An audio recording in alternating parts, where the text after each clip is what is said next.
bertemu kembali dengan saya, Dewi.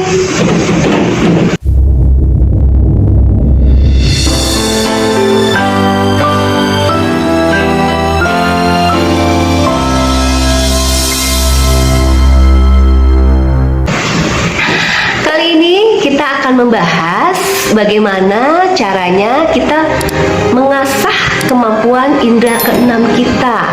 Nah, sebenarnya video ini merupakan kelanjutan dari video saya sebelumnya, yaitu tanda-tanda kita mempunyai indera keenam. Nah, pada video kali ini itu nextnya adalah bagaimana cara kita mengasah kemampuan indera keenam. Nah, seperti yang telah kita ketahui bahwa kemampuan indera keenam ini salah satunya adalah kita dapat meramal atau memprediksi masa depan. Nah, kemampuan ini disebut juga dengan ESP atau Extrasensory Perception, atau disebut juga kemampuan ekstra persepsi indrawi, ya. Nah, bagaimana cara kita mengembangkannya? Aduh, maaf ya teman-teman, ini anginnya sedang kencang sekali ya. Jadi ya mohon dimengerti lah ya. Banyak ada backsound yang tidak diinginkan gitu ya. Nah, lanjut lagi. Bagaimana cara kita mengembangkannya? Yang pertama adalah perhatikan simbol dan tanda. Sebenarnya simbol dan tanda itu bertebaran ya di sekitar kita. Makanya kita harus jeli, kita harus titen, kata orang Jawa bilang kan, titen dan jeli untuk memperhatikan simbol dan tanda. Tanda-tanda itu misalnya seperti munculnya angka kembar di mana-mana, di handphone atau di pelang-pelang nama jalan, pelang-pelang toko, billboard gitu ya. Nah, angka kembar itu, nah seperti yang sudah saya bahas di video sebelumnya, itu kan mempunyai arti dari masing-masing angka. Nah, silakan nanti teman lihat sendiri ya, arti dari masing-masing angka itu. Nah, dengan melihat tanda-tanda atau simbol-simbol dari angka kembar itu, kita dapat memprediksi, ya kan, kira-kira ini apa yang akan terjadi dengan minimal dengan diri kita untuk saat ini ataupun masa akan datang. Juga dengan simbol dari mimpi, ya. Mimpi itu kan sebenarnya adalah kontak kita dengan alam bawah sadar kita. Jadi alam bawah sadar kita itu merespon atau memberi tanda gitu ya, bahwa kita akan melakukan apa akan terjadi pada diri kita. Nah, itu lewat adanya mimpi. Nah, yang kedua adalah perhatikan saat kita mengalami deja vu, ya. Deja vu itu adalah perasaan kita seolah-olah mengalami suatu kejadian atau momen pada saat itu, padahal kita belum pernah mengalaminya. Nah, ini udah saya singgung juga ya di video yang lalu ya. Nah, perhatikan pada saat kita mengalami deja vu, itu perasaan apa yang timbul, ya, perasaan apa yang timbul. Dengan misalnya gini, kita merasa setiap kejadian itu datang ada perasaan bahagia gitu kan, atau ada perasaan sedih, atau ada perasaan gelisah. Nah, itu mesti dititeni ya, kita harus niteni gitu kan, harus apa ya, benar-benar kita teliti lagi gitu loh.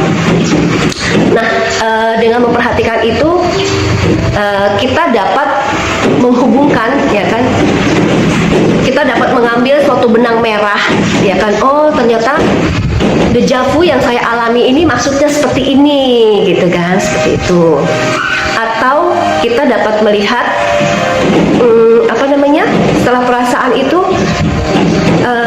kilatan-kilatan atau sekelebat memori yang datang, ya kan. Misalnya sekelebat memori itu kok saya sepertinya pernah berada di zaman seperti ini ya, di mana itu ya, kok seperti saya sedang bermimpi atau pernah mengalami ini tidak asing di saya, walaupun hanya sekelebat gitu ya, hanya kilatan-kilatan. Nah, itu juga harus dititeni, itu kenapa kelebatan itu datang, itu pasti kan ada arti gitu kan. Itu yang harus benar-benar kita harus jeli gitu. Nah, yang ketiga adalah perhatikan kebetulan yang terjadi, ya kan? Sebenarnya sih di dunia ini tidak ada hal yang kebetulan gitu. Jadi apa sih yang dimaksud dengan kebetulan gitu kan? Kebetulan itu artinya vibrasi kita yang kita pancarkan ke semesta itu ditangkap resonansinya atau getarannya oleh semesta dan itu dikabulkan. Jadi apa yang kita pancarkan, apa yang kita rasakan. Makanya doamu yang sesungguhnya itu adalah rasamu gitu. Doa yang sesungguhnya adalah rasa gitu. Walaupun kita nggak berdoa dalam bentuk benar-benar harus berdoa harus bagaimana ya, tapi dengan rasa itu udah suatu wujud dalam doa. Itu sebabnya mengapa kita sering mengalami kejadian kebetulan ya di dalam hidup gitu. Ini contohnya saya nih pernah ambil contoh ya, kejadian kebetulan saya alami itu banyak, cuman ambil contoh satu aja. Saat itu hujan turun ya, tidak begitu deras, dan saya meneduh di sebuah halte ya kan. Saya lihat jam, aduh ini jam-jam hujan begini pasti kan macet ya. Ini kalau tidak saya kebetulan hujan gini kan kalau kita tidak cepat pulang gitu, setelah hujan justru akan macet gitu ya, jalan raya tuh akan macet gitu. Aduh, mau nggak ya ojek online itu kita pesan gitu. Nah biasanya ojek online itu kalau hujan ya, kondisi hujan itu jarang ada yang mau ngambil order gitu kan. Terus kok ya kebetulan gitu kan ada ojek yang datang ke halte itu mungkin tadinya untuk berteduh ya. Saya tanya dong bapaknya, Pak mau nggak Pak ngambil order saya Pak, saya mau pulang, deket kok dari sini gitu kan. Oh iya boleh bu gitu. Aduh saya senang sekali gitu loh, saya butuh ojek online, itu ojek online datang gitu. Nah seperti itu ya contohnya, salah satu contoh gitu ya. Padahal kita menginginkan, aduh ojek online datang ya Tuhan. Nah itu kan kita sudah berdoa sebenarnya, rasa kita yang berdoa itu rasa kita, dan itu getaran itu ternyata diwujudkan oleh semesta gitu ya.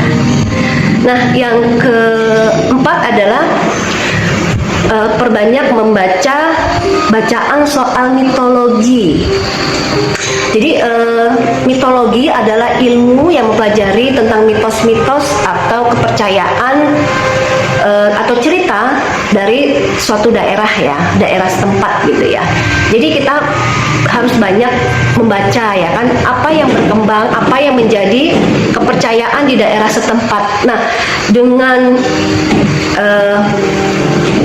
kita mempelajari mitologi ini, itu adalah sebagai bahan kita untuk mengembangkan bagaimana cara kita untuk memprediksi masa depan gitu ya, dengan simbol-simbol yang ada pada mitologi itu juga harus kita benar-benar kita pelajari ya gitu.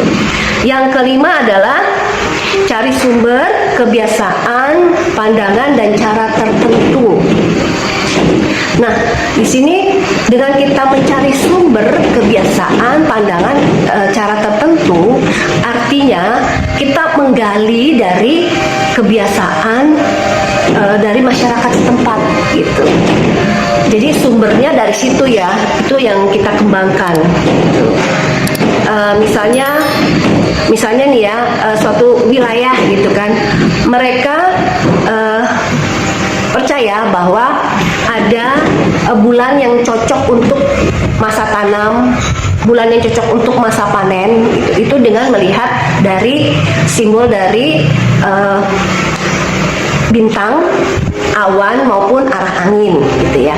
Nah dari situ kita pelajari dan kita kembangkan gitu ya. Jadi kita bisa prediksi nih kapan waktu yang benar-benar untuk masa tanam, masa cocok tanam gitu ya. Dan nanti hasilnya kapan waktu yang tepat untuk masa panen. Seperti itu ya penerapannya ya. Dan yang keenam adalah pelajari berbagai alat penunjangnya. Nah, di sini sebenarnya alat penunjang untuk kita memprediksi masa depan itu banyak ya. Salah satunya adalah kita belajar tentang kartu tarot ya. Nah, kartu tarot ini kan salah satu alat ya untuk kita membaca sifat orang, membaca masa depan orang, dapat memprediksi masa depan seseorang gitu ya. Atau dengan bola kristal atau dengan bandul gitu ya. Bandul itu bisa juga untuk kita mencari lokasi yang airnya baik gitu ya, sumber airnya bagus, atau mencari lokasi yang tanahnya subur untuk waktu bercocok tanam seperti itu. Atau kita mempelajari tentang palm tree, ilmu yang mempelajari tentang garis tangan ya, ini garis tangan. Jadi kita belajar juga ilmu mempelajari garis tangan. Nah, kalau di adat Jawa juga mempelajari tentang tai lalat gitu, tanda-tanda sumber tai lalat gitu kan ya, atau bentuk-bentuk tubuh, bentuk-bentuk misalnya bentuk hidung, bentuk mulut, bentuk mata, bentuk dagu gitu, semuanya ternyata ada artinya. Itu bisa kita bisa menilai dari sifat seseorang dari bentuk-bentuk tubuh kita kayak gitu. Nah, kalau untuk yang lebih rumit lagi, kita mempelajari tentang astrologi atau ilmu perbintangan ya. Nah, ilmu perbintangan ini kan banyak sekali ya, dari rasi bintang, terus hubungannya dengan manusia untuk kelahiran, sifat-sifatnya ya kan. Terus hubungannya dengan bumi ya kan, dengan cuaca, dengan iklim, dengan masa cocok tanam kayak gitu, dengan pasang air laut gitu, dan sebagainya. Jadi itu yang lebih rumit lagi ya, kita mempelajari tentang astrologi. Tapi perlu diketahui dalam mempelajari astrologi, terutama untuk rasi bintang pada kelahiran seseorang ya kan, dimana rasi bintang itu yang menaungi seseorang, kita bisa membaca dari sifat dan karakternya, dan juga bisa melihat dari untuk masa depan atau memprediksi dia ke depannya. Itu hanya sebagai asumsi, hanya sebagai prediksi ya.